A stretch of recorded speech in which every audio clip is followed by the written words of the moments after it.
Hey there everybody, my name is Kat Bowser. I'm your resident fantasy therapist, and welcome back to my channel. Those of you here for the first time, welcome.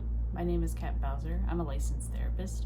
I'm also a writer working on my first two novels, one the start of a series, one a standalone. And on my channel, I like to talk about what I consider to be the heart of writing, and that's the characters. And the heart of the characters is their psychology. So that's the angle I like to take with most of the things I talk about on my channel, if not all.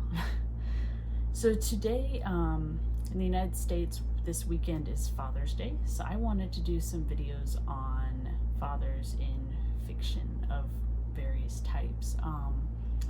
So I thought that what I would do for this week is talk about some of my favorite fathers in fiction.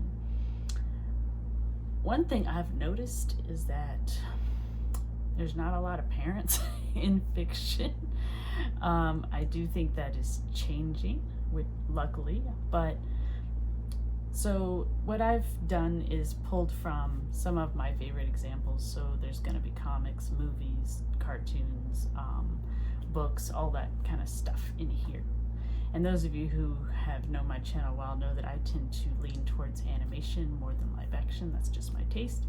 But I wanted to kind of talk about a couple of different types and why I find them so meaningful. So that being said, these are not in any particular order, and we'll just jump into it. So first father I want to bring up for a very specific reason, and that is David Xanatos from Disney's Gargoyles. And I bring this one up because he's a good father, but that doesn't make him a good person. Throughout this series, he remains, unless you're counting the third season, which is not considered canon, and I'm not particularly fond of it, so I tend not to count it. But anyway, excepting the third season, he remains an antagonist throughout the series for our heroes. He is very narcissistic, he's very intelligent, he's very greedy, is not afraid to use people. He can be very manipulative. I mean, I think even now there's a trope called the Xanatos Gambit because he has all these underlying plans and things he likes to do. But he loves his wife and he loves his son. And I kind of like the angle because it kind of plays on that evil has loved ones too trope.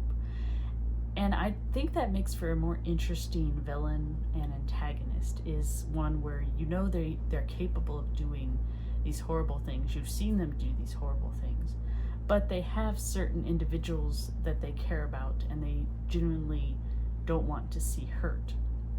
I think one of my favorite lines, period, in fiction is actually from an episode of Gargoyles, and I'll slap it on here. She's alive. The eye. Give it to me. A trade? Let's just say, I don't trust you with it. So now you know my weakness. Only you would regard love as a weakness.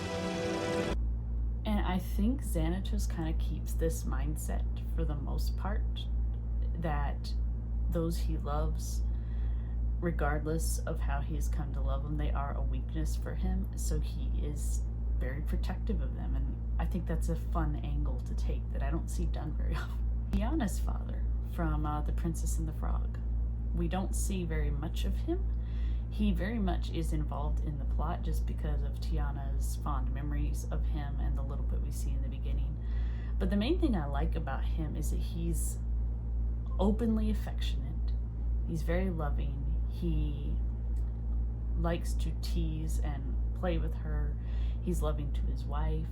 But I really like his approach towards Tiana and her dreams. He's very supportive, but he also gives her a piece of very logical, essential goal setting, in that he tells her that she can definitely dream and wish, but that the wishing star can only take her so far, and she's going to have to do some work on her own. And I think that's a really good message to send, because it's not downplaying her dreams or anything. It's not saying she can't do it, but it's saying that just wishing isn't going to make it happen. And I like that, especially since one of the criticisms towards Disney is the whole, wish and your dreams will come true angle. And this one says, well, no, that's not all you have to do. So I definitely am fond of that father. Talk about Goofy for a minute. Goof Troop was one of the cartoons I watched as a kid that I did really like. It wasn't my favorite, but it was one I really liked. But one of the things I liked the most about it was Goofy as a father. And reason being, he's still very naive, he's still very funny, he still doesn't always know what's going on, but he loves his son. And I can't for the life of me remember the name of the episode, but there is an episode where they do bring up, is he capable of being a good parent? And his son, Max, actually has to go live with his best friend for a couple days, essentially while they investigate it and see if he's proper.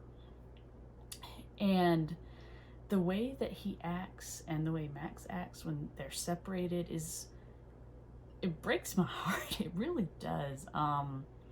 Like there's a whole scene where Max wakes up screaming and Goofy hears it next door and runs across the yard to next door to comfort him. And just little things like that I love in a father. And I also like that you don't see his stern side or his dangerous side very often, but when you do see it, it's always involving his son. Okay, Pete, that's it. You bulldozed my house, painted lines through my living room, but stealing Maxie's present is the marshmallow that broke the camel's back. And I'm a fan of the Papa Wolf trope, and he falls into that. So that's another one that I think doesn't usually get enough credit, but I really think he deserves it. And if you look at the Goofy movies that came later, they just kind of build on this fact. I really like Baloo from Tailspin and The Jungle Book. He's one of those that I think falls into the is not a great father, but definitely gets better as he goes along. Because he definitely starts out more as like a big brother type figure, a friend kind of figure. But as he grows and becomes attached to Kit and or Mowgli, he realizes that he can't just be a playful figure all the time. Sometimes he has to be a stern figure. Sometimes he has to be a protective figure. And this is complete alien territory for him. He doesn't understand it. He's not real sure what he's doing. But he never acts with malice. He's always trying his best, and he's just learning as he goes. And the thing I like is if you watch the series from beginning to the end, you definitely see that growth. You see that slight change in his attitude and how he handles situations. You see that he learns from mistakes and he does get better. So he's one that, while I wouldn't call him the best father in the world, I think he has the loving aspect down. And to me, that's one of the most important aspects. So I still give him props. Batman here for a minute. So I'm one of those people that I like the comics, I like the cartoons, I like the movies, but I like them for different reasons. And oddly enough, I still think my favorite version of Batman is probably the 60s TV show. I know it's campy and it's lighthearted and a lot of people don't like that, but I like that in that one he genuinely tries to be a guiding force and provide guidance for Richard when he's his ward.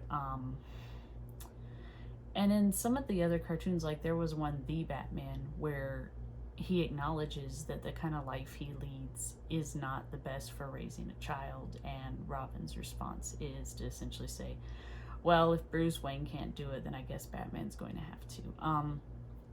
My big thing about this is my favorite aspect of Batman is his relationship with Robin. It's one of my favorites, and especially his relationship with Richard Grayson, his first Robin. Because I think Robin keeps him human. I think it's kind of like that moral compass that reminds him of why he doesn't want to go off the deep end. And they kind of keep that even in the more darker aspects. Like I believe I think it's the Injustice game. I can't for the life of me remember for sure, but there is a point where Damien, Bruce's biological son, kills Richard Grayson in the course of the gameplay. And Batman essentially says that he has no son in Damien. He had a son and you killed him. And I always like it when adoptive children get just as much emphasis as blood children. That's why I think I really like the adoptive father, the found family aspect in a lot of these shows. So that one, I think it can definitely vary depending on which version you're watching, but I still think it's an important one to bring up. Barry Allen from the Flash comics. His relationship with Wally West is probably one of my favorites in comics, because Barry doesn't have any blood relation to Wally at all. He becomes his uncle when he marries Wally's aunt. And it's interesting because Barry becomes this strong paternal figure for him, because Wally's own father in the comics is horrible. He's a really bad father. He does not encourage his son at all. And in some of the later versions is actually downright abusive to his son. And Wally, understandably, doesn't have a lot of confidence because of this. And it actually becomes a mental barrier when he is trying to push forward and become faster than Flash was. And it's his relationship with Barry that really kind of pushes him through these hard times. And if there's anyone that's gonna remember or come to Wally, it's gonna be Barry. And I really love that loyalty. Again, because it's an adoptive child, I really love that in stories when it's an adoptive child and there's still that strong bond. So I really love Barry for that. I can't remember again the name of the exact comic. I want to say it's Rebirth, but I'm not sure. But there's basically one where Wally was wiped out of existence and Barry brings him back. And it's this really awesome panel. It's beautifully drawn where Barry is sobbing and essentially saying, "How could I have forgotten you?" And oh, I love it. I love it so much. Let's see, moving on. About Donald and Scrooge for a second. So I was first exposed to these through the original DuckTales, and I do like the new DuckTales, and I like some of the things they've done with it. I still kind of have a preference for the original though, and I do like some of the comics. Those are good as well. Donald is another one of those where there's aspects of him that you can definitely see are not the best, namely his temper. He does have a temper and he's aware of it. But it doesn't mean that he's a horrible parent. It means that he has flaws. And I like that. I like it when you have a parent that isn't pitch perfect. He has flaws. There's things he doesn't always do right. But he's doing the best that he can, and he tries to learn from what he does. Like, I think they really handled Donald well in the new one. We don't see a lot of him in the original, but in the new one, he's much more involved. And you can see how protective he is over his nephews. And you find out that he's raised them from when they were born, when they hatched, after his sister disappeared. And I like that he almost has this overprotective nature over them, especially at first, because he's lost his sister. And that makes total sense to me. We don't know where his parents are in the show, as far as I know. I am not completely caught up with this. I could be wrong. But so they're kind of the last piece of her that he has. But he's also kind of learned to let them be their individual selves, and he respects them for who they are. but sets to correct some of their less than brilliant personality traits, which is what a parent should do. They should work to help their children grow and get better, and show them places where they're strong, but also places where they have some weaknesses that need to be addressed, and I think he does that very well. Scrooge has always been a favorite of mine from the original, and I still do prefer the original version of Scrooge, but like I said, I do like the new one. For me, it's just, he went through a really good character arc in the original. He starts out as this curmudgeon. He doesn't really care much about anything except getting more money. He's not thrilled with the prospect of taking his grandnephews on, but he does it because they are family. But as they start to go on these quests and adventures together, he starts to admire their spunk and their personality. He sees more of himself in them. And throughout the series, they build up that gradually his nephews have become more important to him than his fortune, which is saying a lot, especially if you know all the trials and tribulations that Scrooge went through to get his fortune. And now he has these 3 grandnephews that are now more important to him. I think the finale episode, the Golden Goose, in my opinion, really shows this. One of my favorite lines in the series is essentially Scrooge having an opportunity to save his nephews, and is told if he chooses to save them, he is essentially damning the whole world. And his response is essentially, I don't care. As long as my nephews are safe, I don't care. And the only thing that stops him is the acknowledgement that if he saves them now, he won't be able to save them later. And I know some people might think, well, that's kind of a selfish move for what's supposed to be our protagonist. But 1, that's kind of been Scrooge's thing. But 2, I think it's unique in that it's a different kind of selfish than we saw in the beginning. And I like that. I can't not mention Mufasa. I mean, I really can't not mention Mufasa. And I do love Mufasa. His death didn't make me cry as a kid, but it did make me very sad. And apparently it makes my nephews cry, so there's that. I like how he's very stern, and he kind of has to be given his role, but he's also understanding and willing to listen, and that's my big thing. I love it when parental figures actually bother to listen to their kids. And he does that, and there's just this respect that he has for his son, and that's something I think is missing from a lot of fictional fathers, is just this sense of respect of, I love you who you are, flaws and all. And I like seeing that in Mufasa. And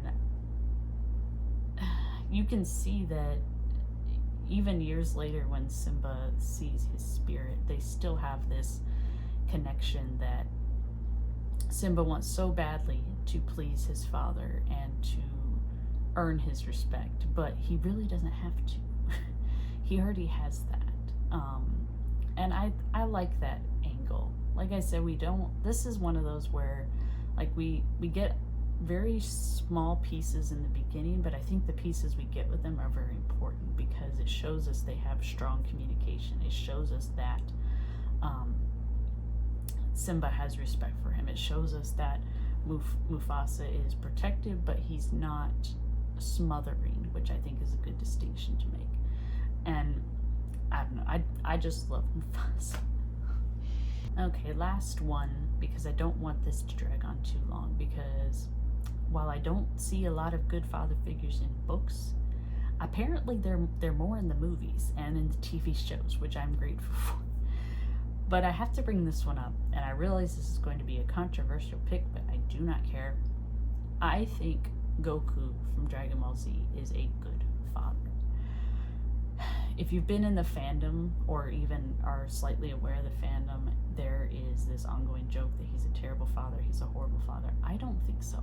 I don't think so at all. I wouldn't call him a perfect father, but I really can't think of any fathers that I've mentioned thus far that I would call perfect. And I don't think you need a perfect father. You know, I love my father. I have a good relationship with my father. That doesn't mean there weren't things that happened when I was a kid, or, you know, events where I got yelled at or whatever that weren't the best reaction. It doesn't mean I don't still love him, and it doesn't mean I don't still have a good relationship with him. You don't have to be perfect. The reason I love Goku as a father is his utter acceptance of his kids. And that's one thing I think you guys have probably noticed through most of these fathers that I've named off, is, we call it in therapy, it's called unconditional positive regard. And what this means is essentially it's a sense of you are going to be loved no matter what you do. And that to me is the most important aspect of any relationship, but especially a parental relationship, is this idea of you can always come to me. And this is the line that for me really seals it. Hey, you're my son. I know that you'll be able to do it. And don't forget, you're a descendant of the Saiyan race too. I want you to do the best that you can. And no matter what, I'll always be proud of you. Understand? There's not a lot of shows I watch or books I read where the parent just flat out tells the kid, it doesn't matter what you do, it doesn't matter if you fail or if you succeed, I'm still going to care about you and I'm still going to be proud of you. And I think that's so important, and I need to see it more.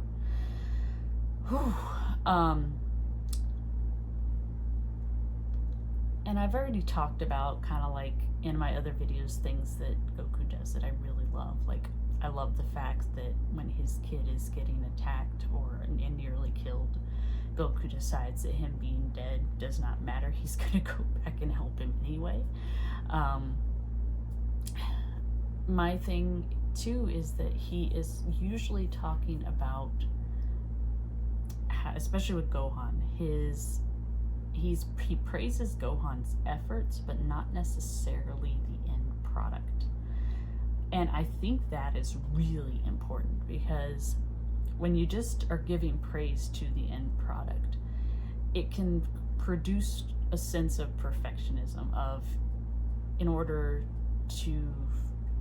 basically a kid can get this sense of, in order to get praise or to feel like I've done something right, I have to get it just right. It has to be just this way. Now there's other elements that add into it, but that's why when they say when you're praising children, you should be specific with your praise, and rather than focusing on what was accomplished, focus on the process itself. And I think Goku does that, and that's one reason I really love him.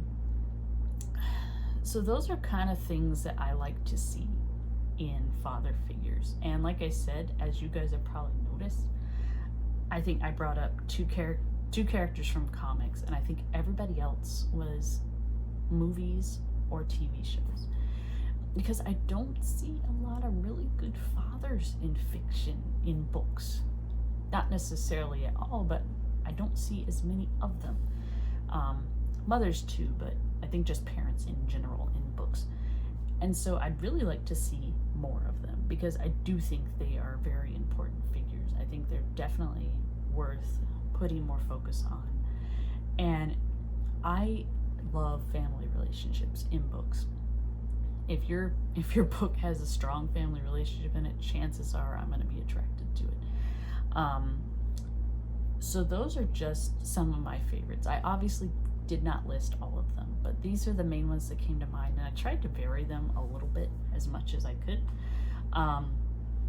But I hope you guys thought this was interesting, and I want to know who your favorite fictional father figure is. Could be from any medium you want, and just let me know down below in the comments. And as always, if you have suggestions or ideas you'd like to share with me, let me know. I will get back to you as soon as I can. And if you don't want to miss when I upload, make sure you subscribe and ring the bell so you're notified whenever a new video goes up. and I will see you guys in the next one.